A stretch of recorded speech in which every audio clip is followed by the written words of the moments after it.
तो भाइयों और बहनों सब्सक्राइब मारो। नमस्कार बंधु बान्धवीসকল আপোনালোক সকলোকে এই চেনেলটোলৈ স্বাগতম জনাইছো। বন্ধু বান্ধৱীসকল আজি আমি কথা পাতিম হোৱাটছআপৰ কিছুমান টিপছ এণ্ড ট্ৰিক্সৰ বিষয়ে। বন্ধু বান্ধৱীসকল এই হোৱাটছআপৰ টিপছ এণ্ড ট্ৰিক্সসমূহ ব্যৱহাৰ কৰি আপোনালোকে হোৱাটছআপটো বেছি সুবিধাযুক্তভাৱে চলাব পাৰিব বা আপোনালোকৰ বেছি সুবিধাযুক্ত হ'ব। এই টিপছ এণ্ড ট্ৰিক্সসমূহৰ বিষয়ে বেছিভাগ নাজানে, কিন্তু কিছুমানে জানিব পাৰে। যিসকলে নাজানে তেওঁলোকৰ বাবে এই ভিডিঅ'টো মই আগবঢ়াইছোঁ। আৰু বন্ধুসকল এইবিলাক ব্যৱহাৰ কৰি আপুনি বহুত লাভান্বিত হ'ব। আহক বন্ধুসকল আজি ভিডিঅ'টো আৰম্ভ কৰোঁ।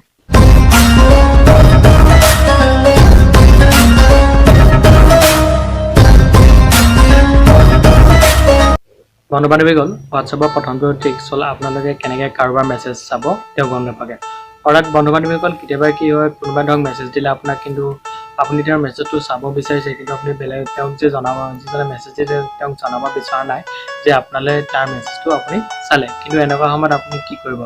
এনেকুৱা সময়ত এটা উপায় আছে যাৰ সহায়ত আপোনালোকে বন্ধু বান্ধৱীসকল তেওঁৰ মেছেজটো চাব পাৰিব, আৰু কিন্তু তেওঁ আপোনাৰ যিজনে আপোনালৈ মেছেজ দিছিলে তেওঁ এই বিষয়ে গম নাপায়। বন্ধু বান্ধৱীসকল প্ৰথমে আপোনালোকে এই কামটো কৰিবৰ কাৰণে আপোনালোকৰ মোবাইলৰ এয়াৰপ্লেন মোড বা ফ্লাইট মোডটো অন কৰক। ফ্লাইট মোডটো অন কৰাৰ পিছত আপোনালোকে হোৱাটছআপলৈ যাওক। হোৱাটছআপলৈ যোৱাৰ পিছত আপোনালোকে মানুহজনৰ মেছেজটো পঢ়ক। মেছেজটো পঢ়াৰ পিছত আপোনালোকে কাটি দিব। কাটি দিয়াৰ পিছত আপোনালোকে মাল্টিপুল টাস্কিঙৰ পৰা কাটি দিব। ইয়াৰ পিছত আপোনালোকে আকৌ এয়াৰপ্লেন মোড বা ফ্লাইট মোডটো অন কৰি আপোনালোকে পুনৰ হোৱাটছআপটো চলাব পাৰে। বন্ধু বান্ধৱীসকল হোৱাটছআপৰ ছেকেণ্ড টিপটো হৈছে আপোনালোকে কেনেকৈ অনলাইন নোহোৱাকৈ বা হোৱাটছআপটো অ'পেন নকৰাকৈ মেছেজ দিব পাৰে। অৰ্থাৎ কেতিয়াবা এনেকুৱা হয় যে আপুনি কাৰোবাক মেছেজ দিব বিচাৰিছে, কিন্তু আপুনি হোৱাটছআপত অনলাইন আহিব বিচৰা নাই, হোৱাটছআপটো অন কৰিব বিচৰা নাই। তেনেদৰে আপুনি সমস্যাৰ সৃষ্টি হয়। এনে সময়ত আপুনি কেনেদৰে আপুনি মেছেজ দিব পাৰিব তাক মই জনাম। বন্ধু বান্ধৱীসকল আপোনালোকে মেছেজ দিবলৈ হ'লে আপোনালোকক গুগল এছিষ্টেণ্টে সহায় কৰিব। বন্ধু বান্ধৱীসকল আপোনালোকে গুগল এছিষ্টেণ্টটো প্ৰথমে অ'পেন কৰিব। অ'পেন কৰাৰ পিছত আপুনি যাক মেছেজ দিব বিচাৰিছে তাৰ নামটো লিখি পিনি অন হোৱাটছআপ লিখিব। হোৱাটছআপ লিখাৰ পিছত আপোনাৰ হোৱাটছআপটো অন হৈ যাব আৰু আপোনালোকে যি মেছেজটো দিব বিচাৰিছে টাইপ কৰিব। টাইপ কৰাৰ পিছত বন্ধু বান্ধৱীসকল আপোনালোকে ইয়াত কনফাৰ্ম কৰি দিব। কনফাৰ্ম কৰি দিয়াৰ পিছত আপোনালোকৰ বন্ধু বান্ধৱীসকল মেছেজটো গুচি যাব। ঠিক এনেদৰে আপোনালোকে অনলাইন নোহোৱাকৈ বা হোৱাটছআপটো অ'পেন নকৰাকৈ মেছেজ দিব পাৰে। বন্ধু বান্ধৱীসকল হোৱাটছআপৰ তৃতীয়টো টিপছ এণ্ড ট্ৰিক্স হ'ল আপোনালোকে কেনেকৈ কোনোবা এটা মেছেজ চিডিউল কৰিব পাৰে বা দেৰিকৈ দিব পাৰে। অৰ্থাৎ কেতিয়াবা কি হয়, আপোনালোকে কাৰোবাক গুড মৰ্ণিং মেছেজ দিব বিচাৰিছে, কিন্তু বৰ ৰাতিপুৱা 5টা বজাত আপোনাৰ উঠিবলৈ মন নাই। সেই মেছেজটো আপুনি কেনেকৈ দিব? বা কাৰোবাক হেপী বাৰ্থডে দিবলৈ মন আছে, আপুনি ৰাতি 12টা বজাত দিব বিচাৰিছে, কিন্তু আপুনি 12টা বজালৈকে উঠি থাকিব বিচৰা নাই। সেই মেছেজটো আপোনালোকে কেনেকৈ দিব? অৰ্থাৎ আপুনি মেছেজটো কেনেকৈ চিডিউল কৰিব পাৰিব? ইয়াৰ কাৰণে আপোনালোকে বন্ধু বান্ধৱীসকল এটা উপায় আছে যাৰ সহায়ত আপোনালোকে নিজে হোৱাটছআপে আপোনালোকৰ কাৰণে এইটো সহায় কৰি দিব আৰু আপোনালোকে নিজে মেছেজটো গুচি যাব। চ' ইয়াৰ কাৰণে আপোনালোকে এটা এপ্লিকেশ্যন ডাউনলোড কৰিব লাগিব। বন্ধু বান্ধৱীসকল আপোনালোকে প্ৰথমে প্লে ষ্ট'ৰত গৈ চাৰ্চ কৰিব হোৱাটছআপ মেছেজ চিডিউল বুলি। চ' প্ৰথম অপশ্যনটোত ক্লিক কৰিব, তাৰপিছত ইনষ্টল দিয়াৰ পিছত অ'পেন কৰি ল'ব। অ'পেন হ'বলৈ দিয়ক বন্ধু বান্ধৱীসকল। অ'পেন হোৱাৰ পিছত বন্ধু আপোনালোকে ইয়াত ৰাইট চিনটো স্কিপ কৰিব।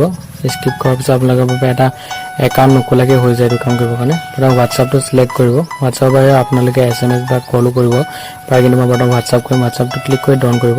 ডন কৰাৰ পিছত আপোনালোকে ইয়াত হোৱাটছআপত ক্লিক কৰিব। হোৱাটছআপত ক্লিক কৰাৰ পিছত আনএবল এক্সেছিবিলিটিত ক্লিক কৰিব। তাৰপিছত অফ হৈ যোৱাটো অন কৰি দিব। অন কৰি দিয়াৰ পিছত আপোনালোকে নিজে বেক আহিব। তাৰপিছত যাক মেছেজ দিব বিচাৰিছে তাৰ নামটো চিলেক্ট কৰিব। চিলেক্ট কৰাৰ পিছত আপোনালোকে চিডিউল কৰিব পাৰে, যিটো ডেটত আপুনি মেছেজটো দিব পাৰিছে সেই ডেটটো চিলেক্ট কৰিব আৰু টাইমটো আপোনালোকে চিলেক্ট কৰিব, যিটো টাইমত আপুনি মেছেজটো দিব বিচাৰিছে। ইয়াৰ পিছত আপুনি যি মেছেজ দিব বিচাৰিছে লিখিব, তাৰপিছত ৰাইট চিনত ক্লিক কৰি দিব। ৰাইট চিন ক্লিক কৰাৰ পিছত ইগন'ৰ ক্লিক কৰিব। বান্ধৱীসকল ৰাইট চিন ক্লিক কৰাৰ পিছত আপোনালোকৰ মেছেজটো নিজে চিডিউল হৈ যাব। অৰ্থাৎ আপুনি যিটো ডেটত দিছে সেই ডেটটোৰ আপোনাৰ মেছেজটো গুচি যাব, আৰু যিটো টাইম চিলেক্ট কৰিছে সেইটো টাইমতে আপুনি যি মেছেজ দিছে সেইটো সেই মানুহজনলৈ গুচি যাব। বন্ধু বান্ধৱীসকল হোৱাটছআপৰ 4 নম্বৰ টিপছ এণ্ড ট্ৰিক্সটো হৈছে বন্ধু বান্ধৱীসকল আপোনালোকে কেনেকৈ কাৰোবাৰ ফোন নম্বৰ ছেভ নকৰাকৈ তেওঁলৈ মেছেজ দিব বিচাৰে। অৰ্থাৎ কেতিয়াবা কি হয় বন্ধু বান্ধৱীসকল, আপুনি কাৰোবাৰ মেছেজ নম্বৰটো ছেভ নকৰাকৈ কাৰোবাক মেছেজ দিব বিচাৰিছে, কেতিয়াবা মন নাযায় ন ছেভ কৰি থাকিবলৈ, ডাইৰেক্ট মেছেজটো দিব মন যায়। তো এনেকুৱা সময়ত আপোনালোকে এটা উপায়ৰ সহায়ত আপোনালোকে মেছেজ নম্বৰটো ছেভ নকৰাকৈ মেছেজ দিব পাৰিব। বন্ধু বান্ধৱীসকল প্ৰথমে আপোনালোকৰ মোবাইলত কোনো এটা ব্ৰাউজাৰ খুলিব। ব্ৰাউজাৰটো খোলাৰ পিছত তাত চাৰ্চ কৰিব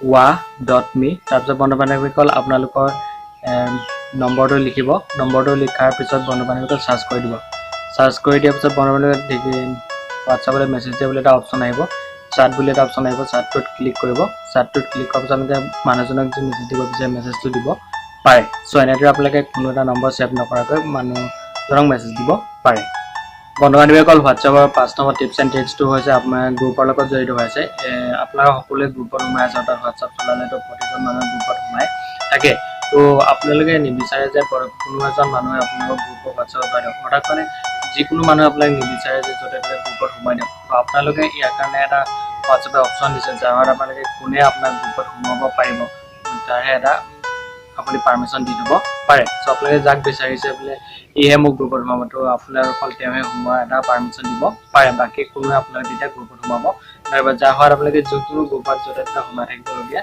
নহয় প্ৰথমে আপোনালোকে হোৱাটছআপটো অ'পেন কৰিব হোৱাটছআপ অ'পেন কৰি তিনিটা ডট ক্লিক কৰি ছেটিংছলৈ যাব ছেটিংছত একাউণ্টছত তাৰপিছত প্ৰাইভেচিলৈ যাব প্ৰাইভেট তললৈ স্ক্ৰল কৰিব তাৰপৰা গ্ৰুপত ক্লিক কৰিব গ্ৰুপত ক্লিক কৰাৰ পিছত আপোনালোকে তিনিটা অপশ্যন দেখিব ইয়াৰ পৰা এভৰিৱান কৰিলে প্ৰতিজন মানুহে কৰিব পাৰিব আৰু মাই কণ্টেক্ট কৰিলে অকল আপোনাৰ মোবাইলত যিকেইটা কণ্টেক্ট আছে তেওঁলোকে পাৰিব আৰু মাই কণ্টেক্ট এক্সপেক্ট যদি কৰে বন্ধু বান্ধৱীসকল তেনেহ'লে আপোনাৰ যাক অপশ্যনটো ক্লিক কৰিব তেওঁহে অকল আপোনাক গ্ৰুপত ভৰাব ইয়াৰ পিছত আপোনালোকে ডনত ক্লিক কৰিব বন্ধু বান্ধৱীসকল হোৱাটছআপৰ 6 নম্বৰৰ ট্ৰিক্সটো হৈছে আপোনালোকে কেনেকৈ এটা মোবাইলতে দুটা হোৱাটছআপ চলাব বিচাৰে অৰ্থাৎ কেতিয়াবা কিবা আমি একেটা মোবাইলতে দুটা হোৱাটছআপ চলাব বিচাৰোঁ কিন্তু আমি চলাব নোৱাৰোঁ কিন্তু এটা হোৱাটছআপ থাকিলে আন এটা হোৱাটছআপ চলালেও অসুবিধা হয় কিন্তু এনেকুৱা সময়ত আপোনাক হোৱাটছআপে সহায় কৰিব হোৱাটছআপত বৰ্তমান প্লে ষ্ট'ৰত দুটা হোৱাটছআপ পোৱা যায় এটা হৈছে হোৱাটছআপ আৰু এটা হৈছে হোৱাটছআপ বিজনেছ অৰ্থাৎ বন্ধু বান্ধৱীসকল আপোনালোকে হোৱাটছআপ বিজনেছটো চলাই পিনি আপোনালোকে হোৱাটছআপত দুটা হোৱাটছআপ আপোনাৰ নিজৰ মোবাইলত দুটা হোৱাটছআপ চলাব পাৰিব বন্ধু বান্ধৱীসকল ইয়াৰ কাৰণে আপোনালোকে প্লে ষ্ট'ৰত গৈ পিনি হোৱাটছআপ বিজনেছটো ডাউনলোড কৰিলে হৈ যাব বন্ধু বান্ধৱীসকল আজিৰ মোৰ ভিডিঅ' চাই ভাল পালে বুলি আশা ৰাখিলোঁ যদি ভাল পায় মোৰ চেনেলটো ছাবস্ক্ৰাইব কৰিব ভিডিঅ'টো লাইক কৰিব আৰু ভিডিঅ'টো পাৰিলে শ্বেয়াৰ কৰিব ধন্যবাদ